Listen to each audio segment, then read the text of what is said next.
جو دل سینکڑوں ناپاک محبتوں کے بتوں سے بھرے پڑے ہوں، بلا اس میں وہ اپنی محبت رکھ دے گا؟ نہیں۔ اپنے محبوب بندوں کی محبت کے لیے دل چنتا ہے تو اپنی محبت کے لیے تو پھر اور ان چنے ہوئے دلوں میں سے بھی مزید چنیدہ دل دیکھے گا۔ اس لیے میں نے عرض کیا کہ دو محبتیں ایک دل میں جمع نہیں ہوتی، دو محبتیں ایک دل میں جمع نہیں ہوتی، اسی طرح دو غم بھی ایک دل میں جمع نہیں ہوتے۔ غم دنیا اور غم آخرت ایک دل میں جمع نہیں ہوں گے، اور غم دنیا اور غم مولا ایک دل میں جمع نہیں ہوگا۔ اسی طرح دو خوف ایک دل میں جمع نہیں ہوتے، خوف دنیا اور خوف اہل دنیا اور خوف الہی، یہ بھی ایک دل میں جمع نہیں ہوتے۔ جو دنیا داروں سے ڈرتا ہے وہ سمجھ لو اللہ سے نہیں ڈرتا، وہ زبان سے کہتا پھرے جھوٹ ہے، اور جو اللہ سے ڈرتا ہے وہ دنیا میں کسی سے نہیں ڈرتا۔ یہ معنی ہے لا خوف علیہم ولا ہم یحزنون۔ چونکہ لا کے بعد خوف اور یحزنون کا لفظ دو طور پہ آ سکتا تھا، لا خوف علیہم بھی آ سکتا تھا منصوباً، میری بات کو سمجھے، مگر یہاں لا خوفا نہیں کہا، لا خوف علیہم۔ لا خوف آتا تو اطلاق ہو جاتا، کسی قسم کا خوف نہیں ہوتا، اس میں خوف دنیا کی نفی بھی ہو جاتی، خوف آخرت کی بھی نفی ہو جاتی۔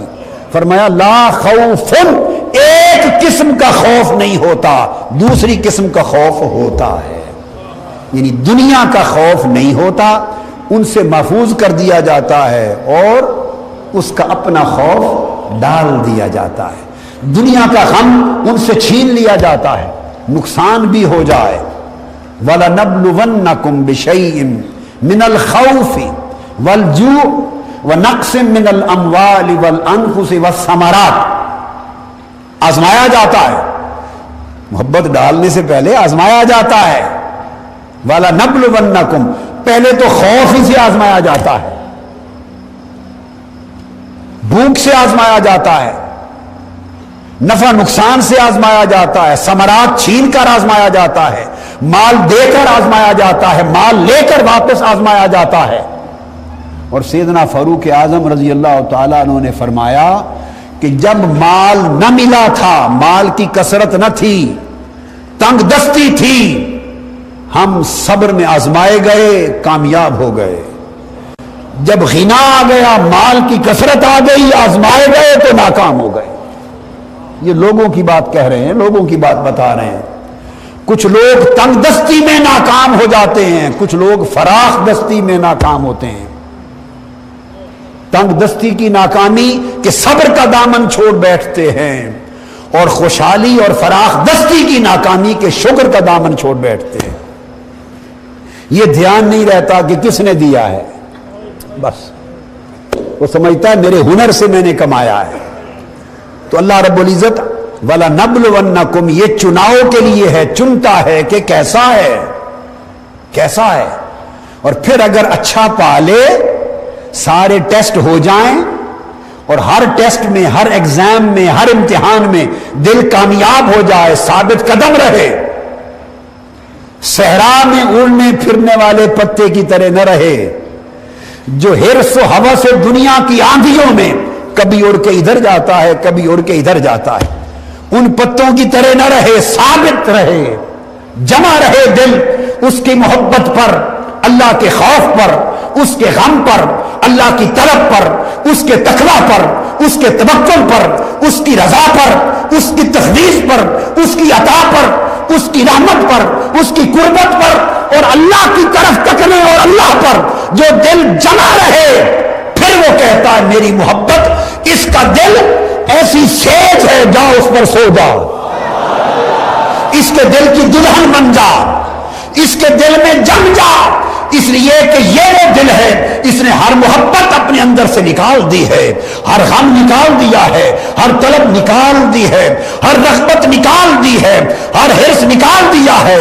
جب دل کا کوٹھا ہر حرص و طلب سے پاک ہوتا ہے تو اس کی محبت دلہن بن کر دل کے سیج پہ آ جاتی ہے۔ حضرت فضیل ابن ایاز نے عن طریق عبداللہ ابن مسعود رضی اللہ تعالیٰ عنہ یہ حدیث رسول روایت کی کہ جب یہ محبوب ہو گئے، اللہ کے دوست ہو گئے، تو پھر اللہ تعالیٰ خود بھی اہتمام کرتا ہے ان کو محبت دنیا سے بچانے کا، خود بھی اہتمام کرتا ہے، چونکہ وہ محبوب بھی بن گیا، محب بھی بن گیا، محبوب بھی بن گیا، محب بھی بن گیا، وہ خود بھی حفاظت کرتا ہے تاکہ ان کے دل کسی دوسری محبت میں پھنس نہ جائیں، پھنس نہ جائیں۔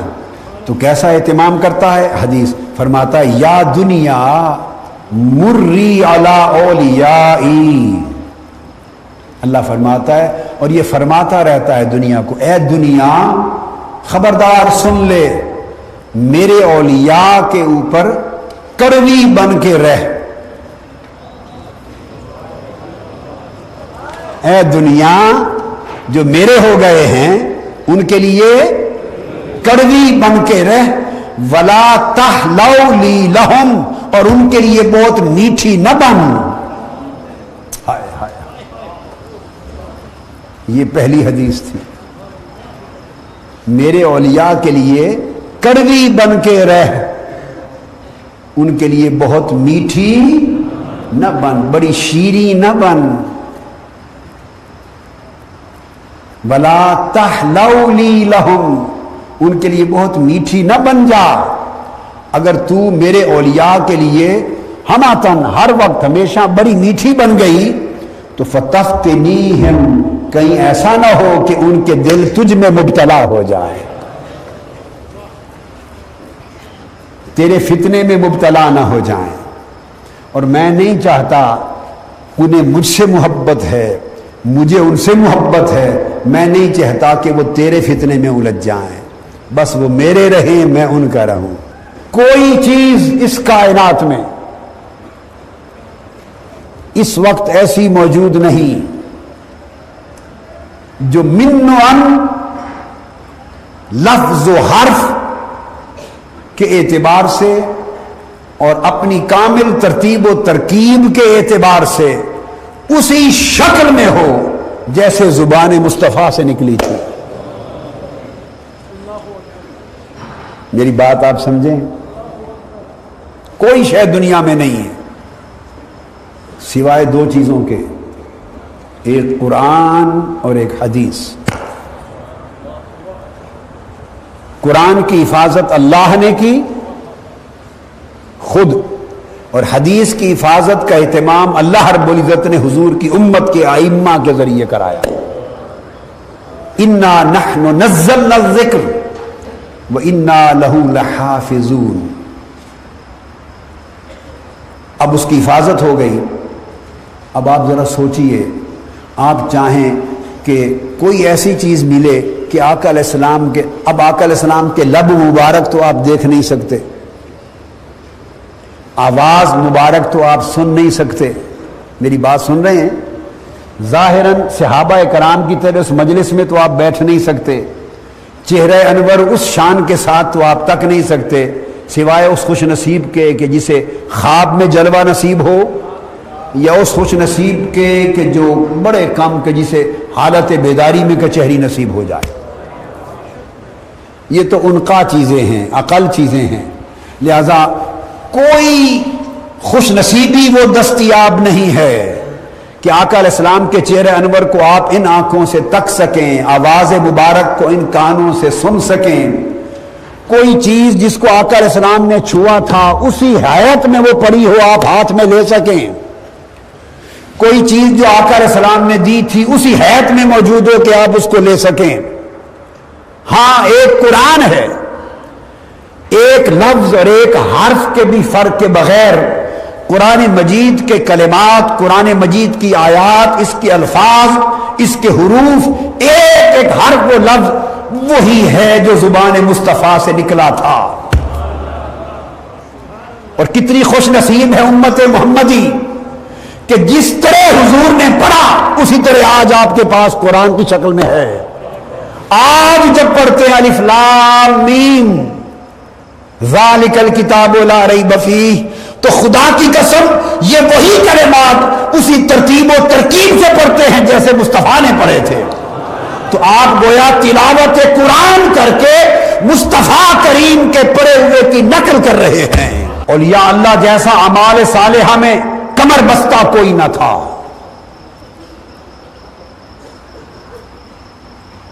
اولیاء اللہ جیسا قائم اللیل کوئی نہ تھا. وہ تو صائم الدہر تھے، وہ قائم اللیل تھے. ان سے بڑھ کر متمسک بشریعت کوئی نہیں تھا.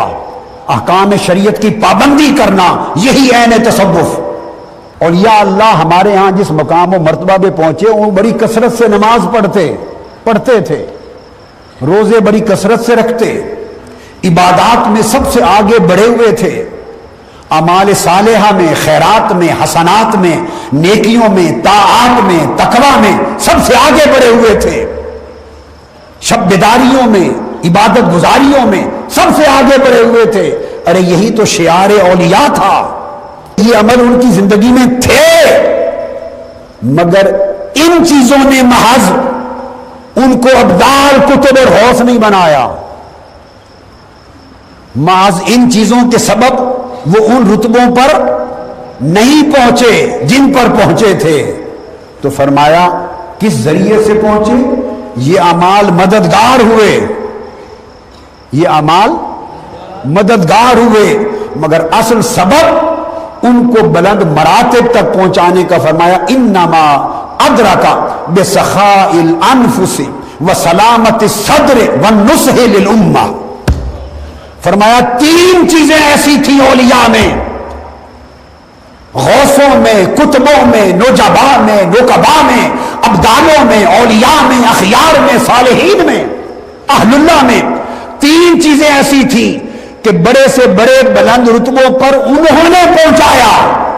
اور یہ شب زندہ داریاں، شب بیداریاں، عبادت گزاریاں، یہ طاعتیں، یہ عبادتیں، یہ ان کی سپورٹر تھیں. رتبے پر پہنچانے والی تین چیزیں تھیں. کیا؟ کہ ان کے نفوس سخی تھے، ان کے نفس سخی تھے. نفس سخی ہونے کا مطلب کیا ہے؟ کہ ان کے نفوس میں کسی کے لیے کدورت نہ تھی.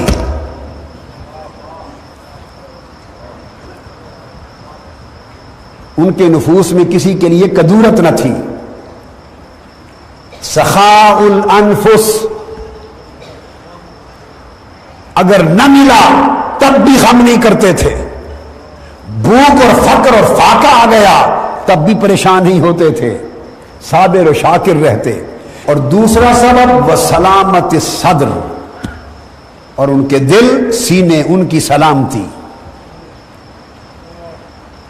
ان کی سلامتی دلوں کی، کہ ان کے دلوں میں کبر نہیں آتا تھا، تکبر نہیں آتا تھا. ان کے دلوں میں میں نہیں تھی. کوئی نیچے بٹھا دیتا تو دل تنگ نہ ہوتا، کوئی اوپر بٹھا دیتا تو دل خوش نہ ہوتا. کوئی ادب کر لیتا تو دل پھولتا نہ تھا، کوئی بے ادبی گستاخی کر لیتا تو دل رنجیدہ نہ ہوتا تھا. ان کے دل اتنے سلیم تھے، ان کے دل اتنے بھرے ہوئے تھے جیسے مٹکے گھڑے بھرے ہوئے ہوتے ہیں کہ وہ کسی کے عمل کی پرواہ نہیں کرتے تھے. سلامت صدر، دلوں اور سینوں کی سلامتی تھی. اور سلامتی کا مطلب دنیا کے حالات ان کے دل کے حال کو متغیر نہیں کرتے تھے. لوگوں کا برتاؤ ان کے دل کا کے حال کو متغیر نہیں کرتا تھا. اس لیے کہ ان کے دل کی سلامتی اللہ کے تعلق میں تھی، دنیا کے تعلق میں نہ تھی. وَالنُّصْحِ لِلْأُمَّةِ، اور سراپا امت کے لیے نصیحت رہتے، امت کو ہر وقت خیر کی دعوت دیتے. تحریک منہاج القرآن کے کارکنوں، یہ دین اور خدمت دین کی جو ڈیوٹی آپ کو سونپی گئی ہے یہ النصح للامہ ہے۔ اللہ کی عزت کی قسم، آقا علیہ السلام کے دین کے فروغ و اشاعت کے لیے اور حضور کے دین کی اقامت کے لیے اور حضور کے دین کے ابلاغ کے لیے اور حضور کے دین کے استحکام کے لیے اور حضور کی امت کی بہتری کے لیے تمہارا سفر کرنا، تمہارا تکلیف اٹھانا، تمہارا بھاگ دوڑ کرنا، دروازے دروازے پر جانا اور لوگوں کے ماتھوں کے شکن بھی برداشت کر کے مسکرانا اور دین کی خدمت کا جذبہ لے کر مارا مارا پھرنا 100 سال کی زندگی کے ساری رات کے نوافل سے بہتر ہے، عمر بھر کے روزوں سے بہتر ہے۔ وہ یہ بتانا چاہ رہے ہیں حضرت فضیل ابن عیاض کہ یہ جو ولایتیں ملی، ہم نے بڑی نمازیں پڑھی، 1000 نوافل پڑھ دیے، مگر ان نفلوں نے قطبیتوں تک نہیں پہنچایا، ہمیں خدا کی بارگاہ میں مقربیت کے اس درجے تک نہیں پہنچایا اور محبوبیت کے اس درجے پر نہیں پہنچایا کہ رب خود خوش ہو جائے اور خود پوچھے بندے کیا حال ہے۔ یہ ان اعمال ظاہری سے نہیں پہنچے، بلکہ اس وجہ سے پہنچے کہ ہمارے نفس، ہمارے دل اور زندگیاں اس کے لیے اتنی وفادار ہو گئی تھی کہ دنیا کچھ کہتی پھرے کرتی پھرے ہم اس کی نوکری میں لگے رہتے تھے۔ وَالنُّصْحُ لِلْأُمَّةِ، یہ وہ عمل ہے، یہ سنت انبیاء ہے جس کے لیے انبیاء اور رسول آئے۔ النصح للامہ، انسانوں کی بھلائی کے لیے تگ و دو، امر خیر کے فروغ کے لیے تگ و دو، اس کے لیے انبیاء پر ظلم ہوئے، ان کے ماتھوں پہ شکن نہیں آئے، اس کے لیے انبیاء کو چیرا گیا، انہوں نے النصح للامہ نہیں چھوڑا، اس کے لیے انبیاء کے ہاتھ پاؤں کاٹے گئے بعضوں کے، النصح للامہ نہیں چھوڑا۔ اور پھر آپ نے فرمایا من اظہر لاخیہ الود والصفاء بلسانہ وَأَضْمَرَ لَهُ الْعَدَاوَةَ وَالْبَغْضَاءَ، جو شخص اپنے بھائیوں کے لیے جو کام ہم کرتے ہیں زبان سے محبت ظاہر کرے، اپنے دوستوں کے لیے، ہم پیشہ لوگوں کے لیے، رفقا کے لیے، احباب کے لیے، اعزاء اقارب کے لیے، رشتہ داروں کے لیے، دوستوں کے لیے زبان سے محبت ظاہر کرے، صفائے قلب ظاہر کرے، مودت ظاہر کرے، مگر دل میں اس کے لیے عداوت، بغض اور عناد چھپا رکھا ہو، حضرت فضیل ابن عیاض نے فرمایا لعنہ اللہ، اللہ اس پر لعنت بھیجتا ہے، فَأَصَمَّهُ وَأَعْمَى بَصِيرَةَ قَلْبِهِ، اللہ اس پہ لعنت بھیجتا ہے، اس کو بہرا گونگا اندھا کر دیتا ہے اور دل کی آنکھیں بند کر دیتا ہے، بصیرت چھین لیتا ہے۔ تو سلامت صدر یہ ہے کہ ظاہر اور باطن بھی ایک ہو، جو ظاہر میں ہے وہی باطن میں ہو، ظاہر و باطن کا تضاد نہ ہو۔ ہم ظاہر میں متقی بنتے ہیں، اللہ والے بنتے ہیں، ظاہر میں دین کے خادم بنتے ہیں اور ظاہر میں اہل آخرت بنتے ہیں، اور باطن میں طالب دنیا ہوتے ہیں، باطن میں حریص دنیا ہوتے ہیں۔ اس پر حضرت فضیل ابن عیاض نے فرمایا کہ سن لو، آپ نے فرمایا جو الی الشر کلہ فی بیت جو الی الخیر کلہ فی بیت، فرمایا سارا شر لوگوں گھر کے اندر رکھا گیا ہے اور ساری خیر وہ بھی گھر کے اندر رکھی گئی ہے۔ فرمایا جو الی مفتاح الشر مفتاحہ الرغبۃ فی الدنیا، شر کی چابی دنیا کی رغبت کا نام ہے، سارے شر کی چابی دنیا کا حرص ہے، رکھا گھر میں گیا ہے، گھر سے طلب اٹھتی ہے، خواتین توجہ کریں، مرد کریں، بچے بچیاں سنیں، گھر سے مطالبے پیدا ہوتے ہیں، اس رشتہ دار کو دیکھا اس کا رہن سہن ایسا ہے، فساد ڈالا، ہمارا رہن سہن بھی ایسا ہو، اس کی فراوانی دیکھی، گھر میں فساد ہوا، ہمارے ہاں بھی فراخانی ہو، ہمارے ہاں بھی خوشحالی ہو، فراوانی ہو، وسائل ہو، ہمارے ہاں بھی ایسا فرنیچر ہو، ایسی گاڑی ہو، ایسا گھر ہو۔ فرمایا ہر گھر سے خیر کا چشمہ بھی گھر سے پھوٹتا ہے، شر کا چشمہ بھی گھر سے پھوٹتا ہے کہ رہن سہن اور زندگی کی آسائشیں ایسی ہوں۔ فرمایا پھر شر کی چابی کیا ہے؟ فرمایا شر کی چابی دنیا کی رغبت ہے۔ پوچھا خیر کی چابی کیا ہے؟ فرمایا خیر کی چابی دنیا سے بے نیازی ہے۔ وَجُعِلَ مِفْتَاحُ الْخَيْرِ الزُّهْدُ فِي الدُّنْيَا، اور خیر کی چابی دنیا کا زہد ہے، اور شر کی چابی دنیا کی رغبت اور حرص ہے۔ لوگوں دنیا میں اگر ہم اس زندگی میں حرص دنیا کے بت پال کے پھرتے رہیں، حرص رغبت اور طلب دنیا کے، حرص دنیا کے، شہوت دنیا کے بتوں کے پجاری رہیں، اوپر سے جو لباس چاہیں اوڑھ لیں، اس کا مطلب ہے ہمارے اندر منبع شر ہے۔ کوئی عبادت نور نہیں پیدا کرے گی۔ اپنے احوال کو بدل لو تاکہ اعمال کام آ سکیں۔ احوال کو بدل لو، اندر کا حال بدل لو تاکہ عمل اور کال کام آ سکے۔ باطن کو بدل لو تاکہ ظاہر اچھا ہو سکے، قبول ہو سکے۔ جس کا باطن اچھا نہیں ہے اس کا ظاہر مقبول نہیں ہوگا، کہ دل کو سخت کر دیتی ہیں، اور سخت کے ساتھ پھر تاریک ہو جاتا ہے دل۔ جب دل میں قساوت آ جاتی ہے، پتھر کی طرح سخت ہو جاتا ہے، تو وہ اندھیرا آ جاتا ہے، ایمان کا نور سلب ہو جاتا ہے، معرفت ختم ہو جاتی ہے، دل اندھا ہو جاتا ہے، پتھر کی طرح سخت ہو جاتا ہے، اس پر نصیحت عمل نہیں کرتی، اثر نہیں کرتی، اللہ کا ذکر اثر نہیں کرتا، اس کی محبت نہیں داخل ہوتی، پتھر کی طرح دل سخت ہو جاتا ہے۔ کتنی چیزوں سے؟ 3 چیزوں سے۔ پوچھا گیا کون سی؟ فرمایا کثرت العقل و کثرت النوم و کثرت الکلام، زیادہ کھانا، زیادہ سونا اور زیادہ بولنا۔ زیادہ کھانے سے دل سخت ہو جاتے ہیں، تحریک ہو جاتے ہیں، اور کثرت نوم، بہت زیادہ سونا، اس سے دل تاریک ہوتا ہے، سخت ہوتا ہے، اور فضول اور لغو گفتگو زیادہ کرنا۔ کثرت کلام میں دین کی گفتگو، نصیحت کی گفتگو، واعظ کی، قرآن کی، سنت کی، تربیت کی، وہ شامل نہیں، وہ سنت ہے، وہ عبادت ہے۔